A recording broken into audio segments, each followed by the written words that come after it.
नमस्कार, मैं श्रुति सिंह। स्वागत है आप सभी का इनसाइड झारखंड न्यूज के इस बुलेटिन में। चले जानते हैं खबरों के बारे में। खबरों की शुरुआत करते हैं राजधानी रांची से। झारखंड विधानसभा के बजट सत्र के 5वें दिन सोमवार को सबसे पहले प्रश्नकाल की शुरुआत हुई। इसके बाद वित्त मंत्री राधाकृष्ण किशोर ने सदन के अंदर वित्तीय वर्ष 2025-26 के लिए 1,45,400 करोड़ रुपए का सकल बजट अनुमान पेश किया।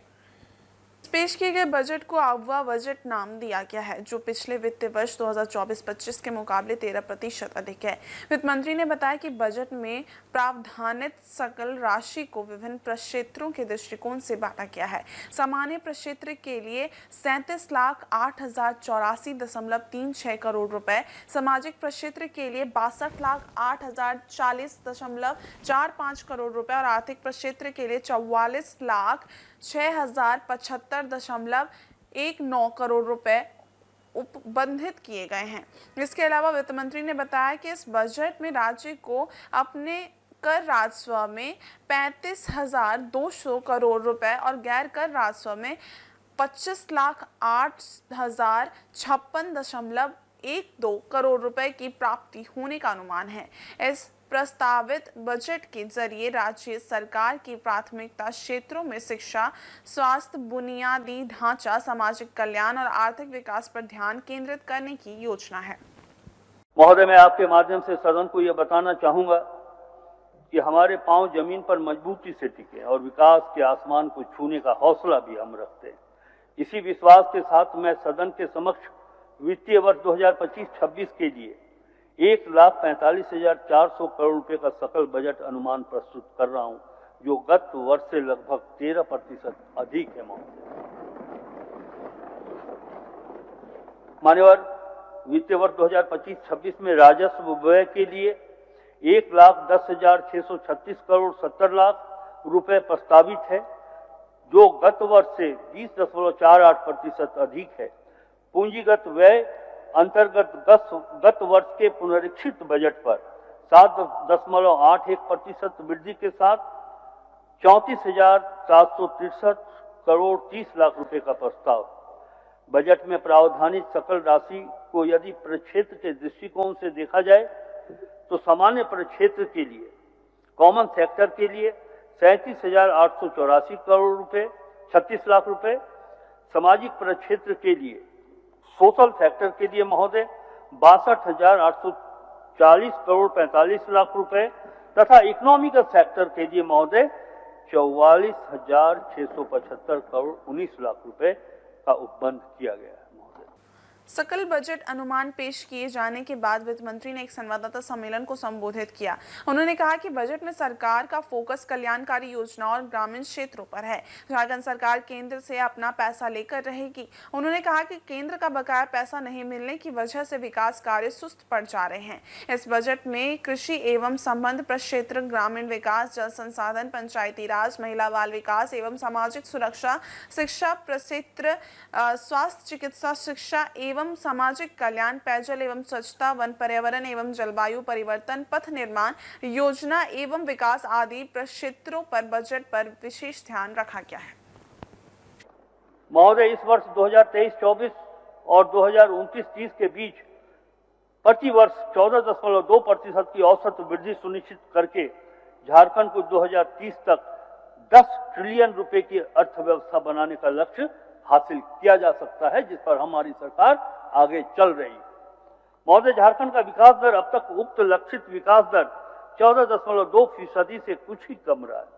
झारखंड की वर्तमान कीमत पर जीएसडीपी वर्ष 2001 में 32,093 करोड़ रुपए था, जो वर्ष 2001 और 2004-05 के बीच 12.5% की औसत वार्षिक दर से बढ़ा है और वर्ष 2004-05 और 2011-12 के बीच 12.4% की औसत वार्षिक दर से बढ़ा है। महोदय, झारखंड सरकार द्वारा पेश किए गए वित्तीय वर्ष 2025-26 के बजट को मुख्यमंत्री ने संतुलित और सब कुछ जोड़ने वाला बताया है। वहीं वरीय अधिवक्ता धीरज कुमार ने इसे लोक उपयोगी और असंतुलित करार दिया है, जिसमें छात्रवृत्ति, इंफ्रास्ट्रक्चर और ऋण माफी पर विशेष ध्यान दिया गया है। झारखंड के मुख्यमंत्री ने इस बजट को संतुलित और सबको जोड़ने वाला बताते हुए कहा कि ये बजट बिना किसी को बोझ डाले सभी वर्गों के लिए लाभकारी है। मुख्यमंत्री ने आगे कहा कि झारखंड एक पिछड़ा राज्य होते हुए भी वित्तीय व्यवस्थाओं को मजबूत करने में सफल हो रहा है और इस बजट से राज्य की वित्तीय स्थिति और बेहतर होगी। देखिए, सरकार ने अपनी बजट रखी और आपने देखा कितना संतुलित बजट है, बिना किसी बोझ किसी के ऊपर दिए। इसके बावजूद सरकार अपने कामों को बेहतर तरीके से अंजाम दे पाए। कैपिटल एक्सपेंडिचर भी हमारा काफी बढ़ा है, 9% के लगभग। सोशल सेक्टर में आप देख रहे हैं कि 60-62 करोड़ रुपये सरकार खर्च कर रही है। ये बहुत बड़ी और सबको जोड़ने वाला बजट है और जो छूटेंगे उनको भी कैसे जोड़ा जाएगा उसके लिए भी आने वाले समय में काम करेंगे।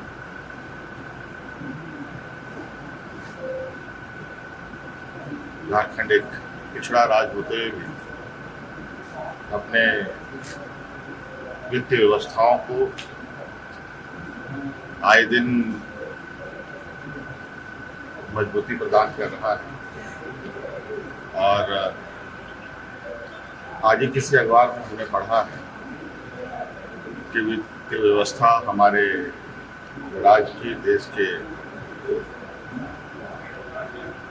बेहतरीन प्रदर्शन करते हुए चौथे राज्यों में गिना जा रहा है। तो कई ऐसे है, बहुत बड़ा बजट है, एक सब पर अभी कितने नहीं की जाएगी, फिर आपको विशेष रूप में बताया। वहीं झारखंड हाई कोर्ट के वरीय अधिवक्ता धीरज कुमार ने भी इस बजट पर अपनी प्रतिक्रिया दी। उन्होंने इसे बेहद संतुलित और लोक उपयोगी बताया। उन्होंने कहा कि बजट में छात्रवृत्ति, इंफ्रास्ट्रक्चर और ऋण माफी जैसे महत्वपूर्ण क्षेत्रों पर विशेष ध्यान दिया गया है, जिससे राज्य के विभिन्न वर्गों के लिए ये बजट अत्यधिक लाभकारी साबित होगा। उनका कहना था कि ये बजट राज्य के समग्र विकास की दिशा में एक ठोस कदम है और सभी वर्गों का ख्याल रखते हुए पेश किया गया है। झारखंड सरकार के द्वारा पेश किया गया अहम बजट बहुत ही संतुलित और लोकोपयोगी बजट है। इसमें सभी वर्गों का लगभग ध्यान रखा गया है। छात्र छात्राओं के लिए छात्रवृत्ति की योजना, ऋण माफी की योजना एवं इंफ्रास्ट्रक्चर पर विशेष रूप से ध्यान दिया गया है, इसलिए इसे कुल मिलाकर संतुलित बजट कहा जा सकता है। झारखंड सरकार द्वारा पेश किए गए बजट पर सत्ता पक्ष और विपक्ष के विधायकों ने अलग अलग प्रतिक्रियाएं दी हैं। सत्ता पक्ष के विधायकों ने बजट की सराहना करते हुए कहा कि ये झारखंड की प्रगति के लिए एक महत्वपूर्ण कदम है और सरकार निरंतर विकास के लिए प्रयासरत रहेगी।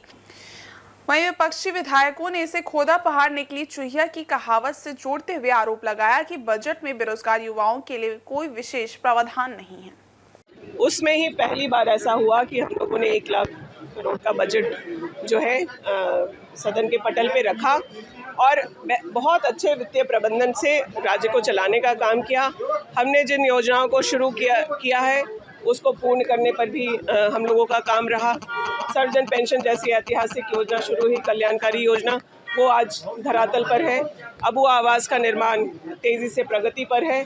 मैया सम्मान में हम लोगों ने जो वादा किया था उसको पूर्ण करने का काम किया है और आने वाले समय में भी जो डॉक्यूमेंट वित्त मंत्री जी ने सदन पे रखा है उसका अक्षरशः पालन हम लोगों की सरकार करेगी और जनता के लिए, विकास के लिए काम करेगी। बजट बता रहे हैं विपक्ष। भाई आप लोग विपक्ष को जवाब तो हमारा बजट ही है। वित्त मंत्री जी ने साफ शब्दों में और बहुत अच्छे वित्तीय प्रबंधन का एग्जाम्पल इस बजट के माध्यम से दिया है। कई सारी नई चीज़ें हुई हैं। झारखंड की महिलाओं और बच्चों के लिए सबसे ज़्यादा बजट रखा गया है। पर्यटन पर हमारा फोकस रहेगा, इसको हम लोगों ने प्राथमिकता पे लिया। इंडस्ट्री के लिए हमारा रोड मैप तैयार है। और ग्रामीण विकास के लिए जो जिन चीज़ों को प्राथमिकता पे लेना चाहिए वो भी हम लोगों के सामने है। केंद्र का अगर जो केंद्रांश है अगर में हम लोगों को सुचारू रूप से मिलता रहता तो मुझे लगता है कि 1,45,000 करोड़ से ज़्यादा का बजट हम लोग सदन में ला सकते। खोदा पहाड़ निकली चूहिया वाली ये बजट चरितार्थ कर रही है। सिर्फ लफबाजी से इस बजट की महत्ता नहीं बढ़ती है, चूँकि ये बजट के अंदर कोई ऐसा प्रावधान नहीं है बेरोजगारों के लिए, हमारे पढ़े लिखे नौजवानों के लिए कोई ऐसी बजट के अंदर व्यवस्था नहीं है। साल में कितनी नौकरियां देंगे कोई चर्चा भी नहीं है, बेरोजगारों को बेरोजगारी भत्ता देंगे कोई चर्चा नहीं है। किसी भी क्षेत्र में आप देख लीजिए, ये बजट बिल्कुल और बिल्कुल निराश करने वाली बजट है। बजट में जो भी चीज़ें हैं, अभी के परिवेश में जो चीज़ें चाहिए हर व्यक्ति को उन लोगों के लिए बनाया गया है। हर विभाग को उनका बजट दिया गया है, कार्य क्षेत्र के अनुसार जो जिस तरह से काम कर पाएंगे उस हिसाब से उनको बजट दिया गया है। और हमें विश्वास है कि जिस तरह से हमारे माननीय मुख्यमंत्री हेमंत सोरेन जी जो गंभीरता दिखाए हैं, जो संवेदनशीलता है उनके अंदर, वो कहीं ना कहीं हमारे जनमानस को वो ज़रूर भाएगी। और जिस तरह के बजट लाया गया है ये स्वागत योग्य बजट है और सभी के जनहित को देखते हुए ये बजट को बनाया गया है। कैसा रहा बजट? क्या है उसमें, वो तो थोड़ा ये कर लिया। ओवरऑल आज का बजट कैसा मानते? सरकार कहती है सही ना आदिवासी हित में है, ना मूलवासी हित में, ना युवा का हित में, ना किसानों के हित में। सरकार तो अगुआ बजट कह रही है। हाँ, वो तो कहता है अगुआ बोल के बहुत बड़ा ढोल लेगा दिया भीतर खोखला। क्यों? आप पिछले वहाँ से कितना योजना पेंडिंग है, कोई समय सीमा पर नहीं है। और आदित्यपुर औद्योगिक क्षेत्र फेज 3 से Tuff Sales private limited company के मजदूरों ने जेएलकेएम पार्टी के नेतृत्व में धरना प्रदर्शन किया। मजदूरों ने कंपनी से जबरन निकाले गए कांग्रेस महतो के समर्थन में कंपनी गेट को जाम कर दिया, जिससे उत्पादन पूरी तरह ठप हो गया। जेएलकेएम पार्टी के केंद्रीय उपाध्यक्ष एवं सरायकेला विधानसभा प्रत्याशी प्रेम माड़ी ने कहा कि कंपनी प्रबंधन न्यूनतम वेतन नहीं दे रहा है, साथ ही पीएफ और अन्य सुविधाओं से वंचित कर रहा है और रिटायरमेंट के समय मजदूरों का शोषण किया जा रहा है। उन्होंने बताया कि कुशल मजदूरों को 240 से 290 रुपए दैनिक वेतन दिया जा रहा है, जबकि ये 487 रुपए होना चाहिए। 30 वर्षों की सेवा के बाद भी मजदूरों को षड्यंत्र के तहत कंपनी से निकाला जा रहा है। पीएफ छुट्टी का भुगतान और अन्य सुविधाएं नहीं दी जा रही हैं। बाहरी ठेकेदारों को प्राथमिकता दी जा रही है, जबकि स्थानीय मजदूरों का शोषण हो रहा है तथा श्रम विभाग और लेबर इंस्पेक्टर की निष्क्रियता के कारण मजदूरों के अधिकारों का हनन हो रहा है। प्रेम माड़ी ने कहा कि जब तक उनकी मांगे पूरी नहीं होगी वे धरने पे बैठे रहेंगे। वर्तमान समय में कंपनी में अगर कहा जाए न्यूनतम से न्यूनतम दर मजदूरी दर है, जो अकुशल है उनका न्यूनतम मजदूरी दर 487 रुपया है। इसका पीएफईआई भी लोगों का नहीं करता है। तो आप समझ सकते हैं अगर कंपनी में कुछ दुर्घटना हो जाती है, पीएफईआई तो करता नहीं है, तो बेचारे ये मजदूर कहाँ जाएंगे। तो बहुत ऐसी समस्या है यहाँ पर। सबका कहना है कि हमें इतना दिन से काम कराया जा रहा है, लेकिन हमारा जो है ना पीएफ का पैसा बनता है, ना एसआई का फैसिलिटी मिलता है, ना ही किसी प्रकार से छुट्टी का पैसा मिलता है। बस जब अंतिम समय आता है तो जब रिटायरमेंट से पहले हम लोग को यहाँ से भगाने का काम करती है ये कंपनी। लगभग कंपनी 42 साल से हमारे इस क्षेत्र में कार्यरत है। तो ज़मीन हमारे ज़मीन पर कंपनी बाहर के लोग चला रहे हैं, ठेकेदार बाहर के, काम करने वाले हम, और हमारा शोषण किया जा रहा है। इसीलिए आज हम लोग कंपनी प्रबंधन को हम लोग लिखित सूचना दिए थे कि वार्ता करेंगे, वार्ता नहीं कर रही है। इसीलिए हम लोग मजबूरन बाध्य होकर हम लोग आज कंपनी गेट के सामने धरने पर बैठे। इस जमशेदपुर में टाटा मोटर्स वर्कर्स यूनियन ने सोमवार को संस्थापक दिवस के अवसर पर एक विशाल रक्तदान शिविर का आयोजन किया। इस शिविर का उद्देश्य रक्तदान के प्रति जागरूकता फैलाना और समाज में रक्त की कमी को दूर करना था। यूनियन ने इस बार पिछले साल के 2700 यूनिट रक्त रक्तदान के रिकॉर्ड को तोड़ने का लक्ष्य रखा था। ये शिविर यूनियन कार्यालय परिसर में सुबह 6 बजे से शुरू हुआ, जहां 48 बेड और 7 रजिस्ट्रेशन काउंटर लगाए गए थे। रक्त जांच के लिए 3 काउंटर भी लगाए गए थे और रक्तदाताओं के लिए नाश्ता और भोजन की व्यवस्था भी की गई थी। यूनियन अध्यक्ष गुरमीत सिंह और महामंत्री आर.के. सिंह ने कहा कि हमारा लक्ष्य हर साल रक्तदान के इस कार्यक्रम को और बढ़ाना है, ताकि अधिक से अधिक लोगों की जान बचाई जा सके। मालूम हो कि इस पहल की शुरुआत 2021 में हुई थी। उस समय 1250 यूनिट रक्त संग्रह हुआ था। कोरोना काल में रक्त की भारी कमी को देखते हुए यूनियन ने ये कदम उठाया था, जो अब एक परंपरा बन चुकी है। इसके साथ ही संस्थापक दिवस के अवसर पर टेल्को कॉलोनी स्थित आम बागान मैदान में टाटा साहब को श्रद्धांजलि देने के लिए 10,000 दीप जलाए गए।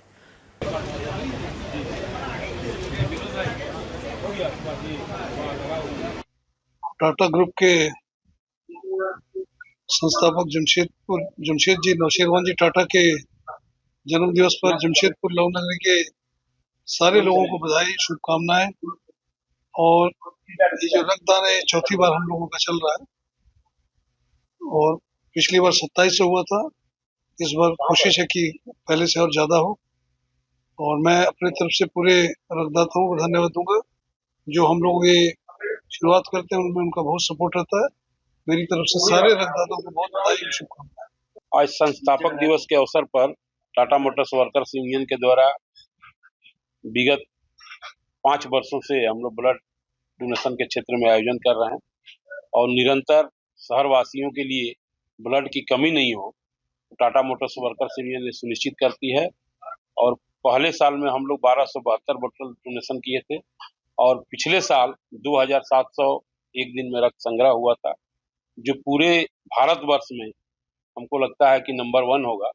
और टाटा साहब का जो सपना था, उस सपने को लेकर टाटा मोटर्स वर्कर्स यूनियन हमेशा प्रयासरत रहती है कि जमशेदपुर के लोगों को जितना बन सके हम लोग मदद करें। और ब्लड के क्षेत्र में हम लोग ये सुनिश्चित जरूर करते हैं कि कोविड के समय से और आज तक जमशेदपुर ही एक ऐसा शहर है जहां पर ब्लड के चलते किसी एक व्यक्ति का मौत नहीं हुआ। तो ये हम लोग सुनिश्चित करते हैं कि ब्लड की कमी जमशेदपुर में नहीं होगी। ये टाटा मोटर्स वर्कर्स यूनियन की तरफ से जो भी रक्तदाता यहाँ पर उपस्थित होते हैं, हम उनको धन्यवाद देते हैं और मीडिया के लोगों को भी हम धन्यवाद देते हैं कि इसका प्रचार प्रसार आप लोगों ने इतने सुनियोजित ढंग से किया है कि हम लोगों को पता भी नहीं चलता है कि इतने डोनर कहाँ से आते हैं। और चांडिल के दलमा रेंज में बाघ का विचरण देखने को मिला है, जिससे वन विभाग के अधिकारियों के बीच खुशी की लहर है। वन विभाग इस जंगल के लिए एक महत्वपूर्ण उपलब्धि मान रहा है, क्योंकि बाघ के आगमन से ये संकेत मिलते हैं कि दलमा के जंगल में जैव विविधता बरकरार है और यहाँ के पर्यावरण में सुधार हो रहा है। डीएफओ सबा आलम ने बताया कि दलमा में अब भी बाघ मौजूद है। उन्हें 31 दिसंबर को बाघ के जंगल में प्रवेश करने की जानकारी मिली थी। इसके बाद से वन विभाग इस पर नजर बनाए हुआ था। बाघ के पैर के निशान मिलने के बाद विभाग ने विभिन्न स्थानों पर ट्रैप कैमरा लगाए थे, जिनमें बाघ की तस्वीर कैद हुई है। सबा आलम ने कहा कि बाघ का मूवमेंट दिन में भी हो रहा है और उसे दलमा का वातावरण बहुत पसंद आ रहा है। उनका कहना है कि दलमा में बाघ का आना एक सुखद और शुभ संकेत है, जो दर्शाता है कि जंगल में पर्याप्त खाद्य श्रृंखला और पर्यावरण की स्थिति अनुकूल है। अच्छे फोटोज उनके मतलब टाइगर के आए हैं और टाइगर अच्छे से हमारे मतलब दलमा के कोर एरिया में है और उसकी मॉनिटरिंग हम लोग अच्छे से कर रहे हैं। विभाग के लिए काफ़ी सुखद अनुभव है कि टाइगर हमारे जंगल में है और वो आराम से हमारे जंगल में रह रहा है। ये हमारे लिए बड़ी बात है। ये सिंगल मेल टाइगर है और ये अपना अच्छा हैबिटेट ढूंढने के लिए निकला हुआ है। जहाँ से अच्छा हैबिटेट मिलेगा वो वहाँ पर रुकेगा। भारतीय जनता पार्टी के सांसद निशिकांत दुबे, जो हमेशा अपने बयानों और ट्वीट्स को लेकर विवादों में रहते हैं, इस बार रमजान के महीने में झारखंड के मुस्लिम कर्मचारियों को छुट्टी देने को लेकर चर्चा में हैं। इस पर झारखंड के स्वास्थ्य मंत्री इरफान अंसारी ने कड़ी प्रतिक्रिया व्यक्त की है। इरफान अंसारी ने कहा कि निशिकांत दुबे जी की बातों को मैं हल्के में लेता हूं। जिस तरह से पवित्र त्योहार छठ पर कुछ नहीं बोला जाता, ठीक उसी तरह रमजान के पवित्र महीने में भूखे प्यासे इबादत करने वालों का सम्मान होना चाहिए, न कि अपमान। उन्होंने ये भी कहा कि अगर निशिकांत दुबे को भारतीय संस्कृति और त्योहारों का कोई सम्मान नहीं है तो उन्हें भारत का सांसद बनने के बजाय कैलिफोर्निया का सांसद बनाया जाना चाहिए। बता दें कि निशिकांत दुबे ने अपने ट्वीट में सुझाव दिया है कि रमजान के महीने में राज्य के मुस्लिम कर्मचारियों को शाम 5 बजे से 1 घंटे पहले यानी 4 बजे छुट्टी दी जाए। निशिकांत दुबे जी का बात मैं हल्के में लेता हूँ। बहुत ट्रेनिंग है अपनी। तो भैया हमारे बस चले तो बहुना राज्य में उनकी बातों को हम लोग गंभीरता से नहीं लेते हैं। जो बनाया उस हर मुद्दे पे उनका ट्वीट आता है, और खासकर के ऐसे संवेदनशील मामले में ट्वीट आना ये राज्य के लिए दुर्भाग्यपूर्ण है।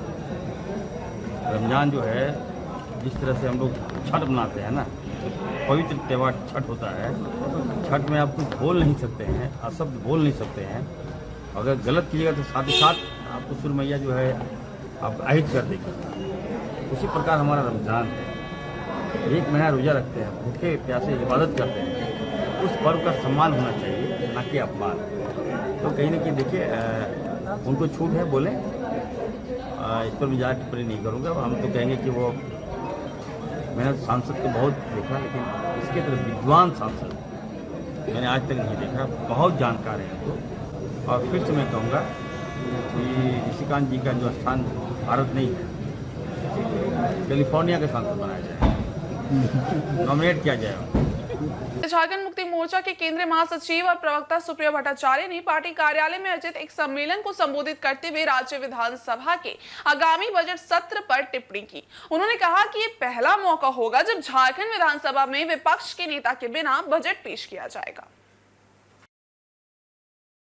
सुप्रिया भट्टाचार्य ने आगामी बजट को 3D बजट बताया और कहा कि इस बजट में समृद्ध, खुशहाली और विकसित भारत के निर्माण की दिशा में कई पहल की जाएंगी। उन्होंने कहा कि इस बजट में सभी मूलभूत सुविधाओं, पर्यटन, रोजगार, शिक्षा और सामाजिक कल्याण जैसे महत्वपूर्ण क्षेत्रों का समावेश होगा। इसके साथ ही भट्टाचार्य ने विपक्षी पार्टी भाजपा पर कटाक्ष करते हुए कहा कि यदि विपक्ष अपने नेता का चयन नहीं कर पा रहा है तो पार्टी के विधायकों को सामूहिक रूप से इस्तीफा दे देना चाहिए। उन्होंने आशा जताई कि आगामी बजट राज्य की जनता के लिए विकास और खुशहाली लाएगा और इसे पारदर्शी तरीके से पेश किया जाएगा। कल का 3 मार्च का बजट 3D बजट होगा, 3 डायमेंशनल बजट होगा। एक समृद्धि का होगा,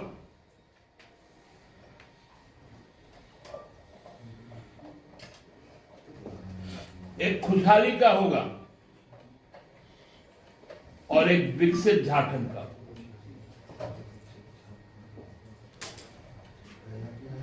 रोजगार, शिक्षा, किसान, सामाजिक सुरक्षा,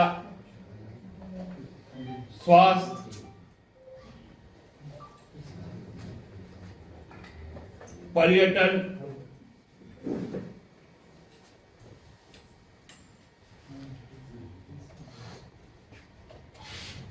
मूलभूत बुनियादी सुविधाएं, इंफ्रास्ट्रक्चर, सभी का समावेश है।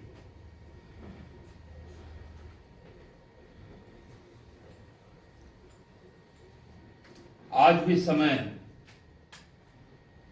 मैं इसलिए आज आपसे बात करना चाहते थे कि दिशा सही नहीं,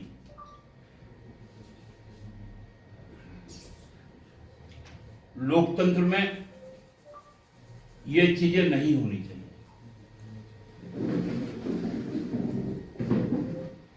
भाड़े में ही लेके आइए, आसाम के मुख्यमंत्री को लेके आइए। यहां रहे थे ना 3-4 महीना,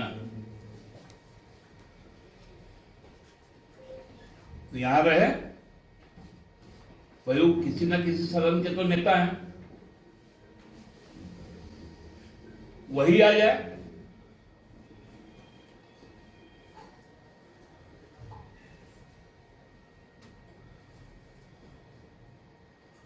से मेरा बहुत विनम्र निवेदन है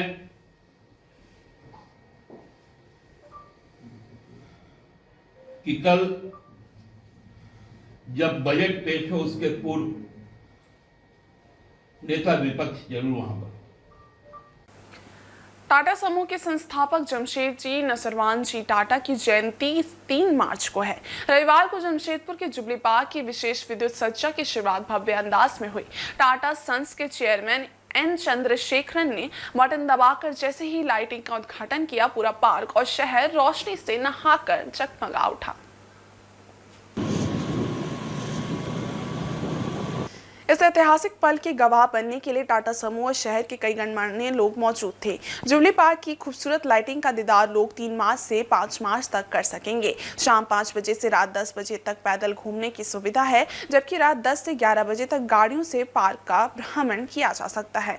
लाइटिंग के दौरान सुरक्षा के लिए पुख्ता इंतजाम किए गए हैं। 200 पुलिसकर्मी, 150 निजी सुरक्षाकर्मी और 100 स्काउट एंड गाइड के जवान तैनात है। पूरे क्षेत्र की निगरानी CCTV से हो रही है और 2 वॉच टावर भी लगाए गए हैं। जुबली पार्क के अलावा शहर के 5 प्रमुख पार्कों, 13 इमारतों और 26 गोल चक्रों को भी विशेष रोशनी से सजाया गया है।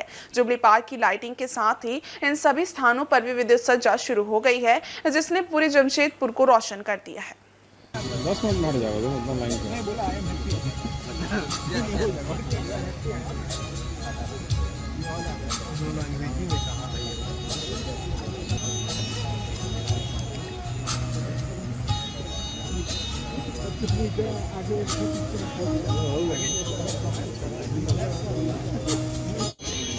वहीं पूर्वी सिंहभूम जिले की पोटका स्थित कलिकापुर पंचायत के डोकर साई गांव में मनरेगा योजना के तहत निर्माणाधीन बिरसा सिंचाई कुएं में घोर अनियमितता सामने आई है।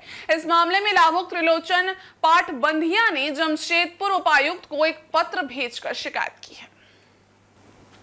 उन्होंने कहा कि बिरसा सिंचाई कुएं का निर्माण अभी तक पूरी तरह से नहीं हो सका है। इसके साथ ही इसमें निर्माण में लगी मजदूरों को भी उनकी मेहनत की राशि नहीं दी गई है। ग्रामीणों का कहना है कि यदि कुआं पूरी तरह से नहीं बन पाया है तो उसे बंद कर दिया जाना चाहिए, क्योंकि इसमें बच्चों और जानवरों के गिरने का खतरा है। उनका कहना है कि इस कुएं का निर्माण गर्मी के मौसम में पानी की आवश्यकता को पूरा करने और सिंचाई के लिए किया जा रहा था, लेकिन अब 1 साल से अधिक समय बीत जाने के बावजूद निर्माण कार्य अधूरा पड़ा है।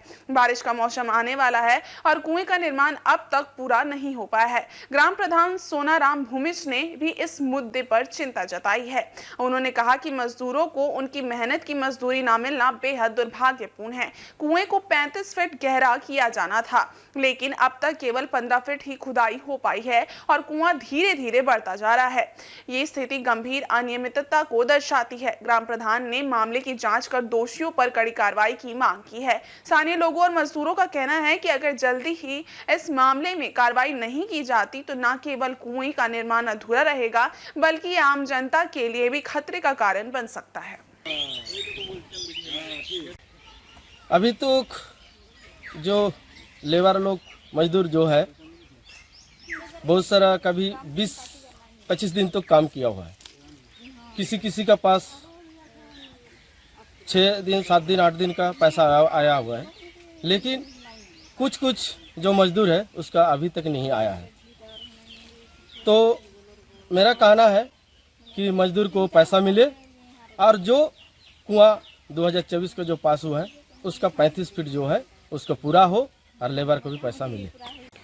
सरायकेला जिले के खरसावा आमदा ओपी क्षेत्र अंतर्गत खरसावा आमदा मुख्य सड़क बोरदा गांव के पास रविवार देर रात एक अनियंत्रित पिकअप वैन पलट गया। इस दुर्घटना में एक युवक की मौत हो गई, जबकि पिकअप वैन में सवार 7 लोग घायल हो गए। सभी को इलाज के लिए सदर अस्पताल में भर्ती कराया गया है। प्राप्त जानकारी के अनुसार रविवार देर रात पिकअप वैन पर स्थानीय कुम्हार रीडिंग गांव के लोग सवार होकर पश्चिमी सिंहभूम जिला अंतर्गत चक्रधरपुर के चैनपुर में एक शादी समारोह में शामिल होने गए थे। लौटने के क्रम में देर रात तकरीबन 2:30 बजे ये हादसा हुआ। पिकअप वैन पलटने से स्थानीय 17 वर्षीय युवक लक्ष्मण कुमार की मौके पर ही मौत हो गई, जबकि 7 लोग गंभीर रूप से घायल हो गए, जिन्हें बेहतर इलाज के लिए आमदा पुलिस ने सदर अस्पताल में भर्ती कराया है। गंभीर रूप से घायलों को बेहतर उपचार के लिए जमशेदपुर जमशेदपुर के TMH एवं MGM अस्पताल में रेफर कर दिया गया है। वहीं अन्य जो आंशिक रूप से घायल थे उन्हें प्राथमिक उपचार के बाद घर भेज दिया गया। घटना की जानकारी मिलने के बाद सोमवार सुबह सरायकेला DC SP सदर अस्पताल पहुंचकर घायलों का हालचाल जाना। आदित्यपुर नगर निगम क्षेत्र के मीरोड़ी स्थित काशीडी में प्रधानमंत्री आवास योजना के तहत निर्माणाधीन 780 आवासों में से 4 ब्लॉक के 120 आवासों का निर्माण कार्य पूरा हो चुका है। इन 120 आवासों का गृह प्रवेश अगले माह के पहले सप्ताह में कराया जाएगा। ये जानकारी नगर निगम के आयुक्त रवि प्रकाश ने दी। आयुक्त ने बताया कि इन आवासों के विद्युतीकरण में आ रही बाधाओं को नगर निगम के प्रशासक के रूप में उनके प्रयासों से दूर किया गया है। ट्रांसफार्मर लगाने और अन्य कामों को तेजी से पूरा किया जा रहा है, जिससे लाभुकों को जल्द से जल्द अपना घर मिल सके। इस योजना को पूर्व से ही कई बाधाओं का सामना करना पड़ा, जिससे योजना की प्रगति में देरी हुई। वैसे 780 आवासों के निर्माण का लक्ष्य था, लेकिन अब तक सिर्फ 120 आवास ही पूरे हो सके हैं। इसके बावजूद आयुक्त रवि प्रकाश ने योजना की प्रगति की गहन जाँच के बाद संवेदक को आदेश दिया है कि मार्च या अप्रैल के पहले सप्ताह तक बाकी सभी आवासों का हैंडओवर किया जाए। आयुक्त ने आश्वासन दिया कि जिन लाभुकों के आवास अब तक नहीं बने हैं उन्हें अगले 6 महीने के भीतर उनके घर दे दिए जाएंगे, ताकि प्रधानमंत्री आवास योजना का लाभ सभी को मिल सके। प्रधानमंत्री आवास वर्टिकल 3 का मैटर है, जो हमारे यहाँ 780 के लगभग आवास बना था और लाभुकों को भी डिस्ट्रीब्यूट करना था। उसका प्रथम फेज में हम लोगों ने 120 लोगों का आवास कंप्लीट करा दिया है, क्योंकि हमें लगता है कि मार्च एंड में या अप्रैल के बीच में हम उनको हैंडओवर करेंगे पूराते गृह प्रवेश कराते हुए। सेकेंड फेज में हम लोग फिर 120 लोगों का हम लोग गृह प्रवेश करेंगे। कनेक्शन को लेकर था, परंतु नगर निगम के द्वारा खुद ही भुगतान कर वहाँ बिजली कनेक्शन करवा दिया गया है और उम्मीद करते हैं कि इन 6 मंथ के अंदर जितने लाभुक हैं उनको आवास मिल जाए। और टाटा समूह के संस्थापक जमशेदजी नसरवानजी टाटा की 186वीं जयंती के अवसर पर सोमवार को टाटा स्टील के मेन गेट पर एक भव्य समारोह आयोजित किया गया। इस अवसर पर टाटा समूह और टाटा स्टील से जुड़ी कंपनियों और विभागों के प्रतिनिधियों ने संस्थापक को श्रद्धांजलि अर्पित की। हर साल की तरह इस बार भी संस्थापक दिवस के माध्यम से टाटा समूह और टाटा स्टील ने नई ऊर्जा और संकल्प के साथ आगे बढ़ने का संदेश दिया। समारोह में टाटा सन्स के chairman N Chandrasekaran, Tata Steel के MD TV नरेंद्रन समेत टाटा समूह और टाटा कंपनी के वरीय अधिकारियों की उपस्थिति रही। मेन गेट पर श्रद्धांजलि अर्पित करने के बाद चेयरमैन समेत अन्य अधिकारी बिस्ट्रोपुर पोस्टल पार्क पहुंचे, जहां जमशेदजी टाटा की प्रतिमा पर पुष्प अर्पित कर श्रद्धांजलि दी गई। इस मौके पर एन चंद्रशेखरन ने भावुक होते हुए कहा कि इस बार वे लोग बिना रतन टाटा के श्रद्धांजलि दे रहे हैं, लेकिन वह हमेशा हमारे दिलों में बसे रहेंगे। उन्होंने कहा कि आज हम लोग गुजरात में एक चिप बनाने वाली कंपनी स्थापित कर चुके हैं। वहीं असम में भी हमने निवेश किया है। मैन्युफैक्चरिंग के क्षेत्र में हम मोबाइल फोन और बैटरी निर्माण जैसे बड़ी योजनाओं में निवेश कर रहे हैं। साथ ही 5G टेक्नोलॉजी में भी निवेश किया गया है और हम भारतीय टेक्नोलॉजी को आत्मनिर्भर बनाने की दिशा में काम कर रहे हैं। उन्होंने मेडिकल क्षेत्र में भी टाटा समूह के निवेश की बात कही। इसके अलावा चंद्रशेखरन ने चीन से निपटने के लिए टाटा समूह के तैयार किए गए प्लान का जिक्र किया और सरकार से सहयोग की अपील की। Most important thing to recognize is steel का डिमांड बढ़ेगा और बढ़ेगा और उनको कैपेसिटी डालना चाहिए। And in short term to medium term this cycles will continue. We have seen ऊपर भी देखा है, नीचे भी देखा है। So the best way to be prepared is efficiency में जाना चाहिए। कॉस्ट मैनेजमेंट हर एक साल टारगेट रखना चाहिए और प्रोडक्टिविटी इंक्रीज करना चाहिए। So we will continue to run an efficient operation. For that सबको साथ में लेके जाना पड़ेगा। हमको एम्प्लॉइज़ का मदद चाहिए, गवर्नमेंट का मदद चाहिए, पॉलिसी वगैरह में गवर्नमेंट का मदद चाहिए, ड्यूटी के वगैरह में गवर्नमेंट का मदद चाहिए होगा और टेक्नोलॉजी अडॉप्शन में एम्प्लॉइज़ का, यूनियन का सब मदद चाहिए। कंडक्टर में बोथ इन्वेस्टमेंट किया है। गुजरात में एक फैब चिप मैन्युफैक्चर करने के लिए पूरा इंडस्ट्रियों आगे will be dependent on chips. Chips will be the heart of most industries, जो ऑटोमोबाइल हो, इलेक्ट्रॉनिक्स हो, हेल्थ केयर डिवाइसेस हो, consumer electronics, defence, aerospace, all industries will need a lot of chips. So chips में self sufficiency होना बहुत ज़रूरत है। So हम लोग उसमें इन्वेस्ट किया है, आसाम में एक प्लांट में इन्वेस्ट किया है और मैन्युफैक्चरिंग में मोबाइल फ़ोन वगैरह मैन्युफैक्चर करने के लिए बड़ा प्लान में इन्वेस्ट किया है, बैटरी में इन्वेस्ट किया है और 5G टेक्नोलॉजी 6G टेक्नोलॉजी में बहुत इन्वेस्टमेंट्स किया है। वो टेक्नोलॉजी हमारे पास भी है, purely indigenous technology in 5G we made, so वो सब चल रहा है। इधर टाटा स्टील और जमशेदपुर शहर के संस्थापक जमशेदजी नसरवानजी टाटा की 186वीं जयंती सोमवार को पूरे शहर में धूमधाम से मनाई गई। इसी क्रम में कदमा सोनारी लिंक रोड पर वॉकिंग ग्रुप के सदस्यों ने केक काटकर और जमशेदजी टाटा के चित्र पर पुष्प अर्पित कर उन्हें भावभीनी श्रद्धांजलि अर्पित की। इस मौके पर बड़ी संख्या में मॉर्निंग वॉकर और स्थानीय लोग एकत्रित हुए और जमशेदजी टाटा के प्रति आभार व्यक्त किया। ग्रुप के सदस्य और अधिवक्ता सुधीर कुमार पप्पू ने कहा कि ये शहर टाटा की बहुत बड़ी देन है। Kadma Sonari link road walking area और ओपन जिम जिस प्रकार से आधुनिक तरीके से बनकर उसका बेहतर रखरखाव किया जा रहा है वो प्रशंसा योग्य है।